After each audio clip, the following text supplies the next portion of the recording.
وقت کا سفر، کیا یہ واقعی ممکن ہے یا یہ صرف سائنس فکشن فلموں کی بات ہے؟ آج ہم تاریخ کے کچھ ایسے پراسرار واقعات اور تصویروں کا جائزہ لیں گے جو ہمیں یہ سوچنے پر مجبور کر دیتے ہیں کہ شاید وقت کے مسافر ہمارے درمیان موجود ہیں۔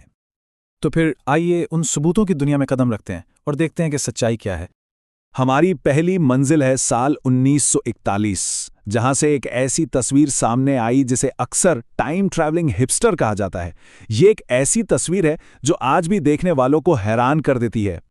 ذرا تصور کریں، سال ہے 1941، کینیڈا میں ایک نئے پل کا افتتاح ہو رہا ہے۔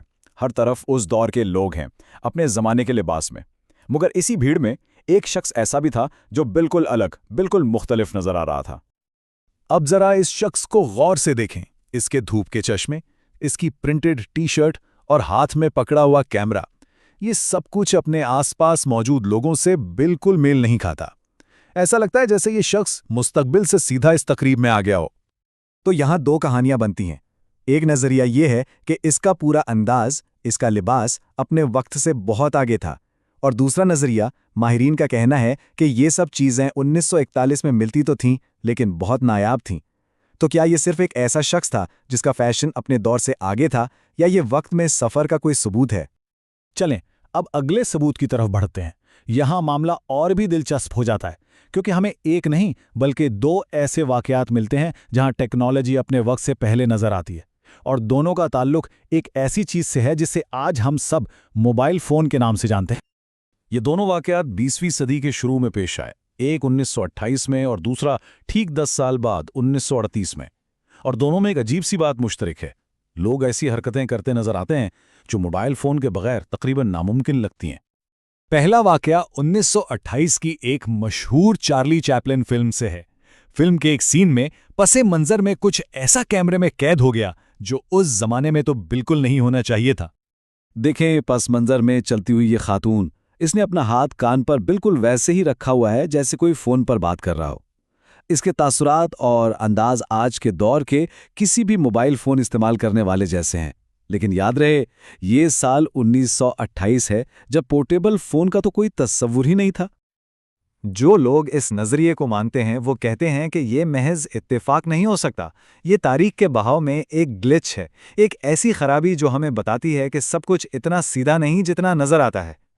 اب 10 سال آگے چلتے ہیں 1938 کی طرف۔ یہ ایک فیکٹری سے نکلتے ہوئے مزدوروں کی فوٹیج ہے، اور بھیڑ میں سے ایک نوجوان خاتون سیدھا کیمرے کی طرف چلتی ہوئی آ رہی ہے۔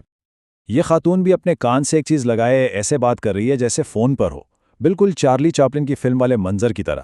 اب اس کی ایک وضاحت یہ دی جاتی ہے کہ شاید یہ سننے میں مدد دینے والا کوئی پرانا آلہ تھا، لیکن کیا یہ وضاحت واقعی اس سارے منظر کی پراسراریت کو ختم کر دیتی ہے؟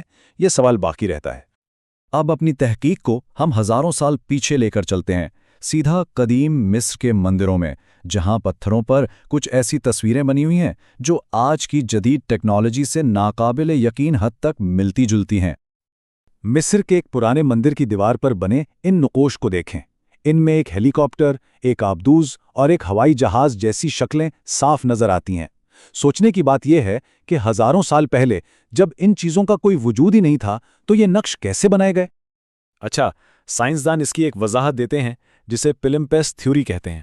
اس کے مطابق یہ اصل میں دو الگ الگ زمانوں کے نقش ہیں جو وقت کے ساتھ ایک دوسرے کے اوپر آ گئے، اور ان کے ملنے سے یہ اتفاقی شکلیں بن گئیں۔ یہ ایک بہت منطقی وضاحت ہے، لیکن کیا یہ اس راز سے پوری طرح پردہ اٹھاتی ہے؟ تو ہم نے 3 الگ الگ واقعات دیکھے، 1941 کا وہ جدید شخص، 1928 اور 38 کی پراسرار فون کالز، اور قدیم مصر کے وہ حیران کن نقش۔ اب وقت ہے ان سب کو ایک ساتھ رکھ کر دیکھنے کا۔ جیسا کہ یہاں دیکھا جا سکتا ہے، ہر ایک معمے کی ایک منطقی سائنسی وضاحت موجود ہے۔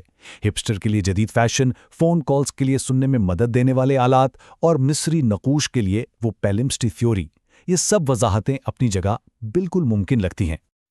لیکن ایک سوال پھر بھی وہیں کا وہیں ہے، کیا یہ سب سچ میں صرف اتفاقات ہیں، یا کیا یہ ممکن ہے کہ تاریخ ہمیں وقت کے سفر کے بارے میں ایسے اشارے دے رہی ہے جنہیں ہم ابھی تک پوری طرح سمجھ نہیں پائے؟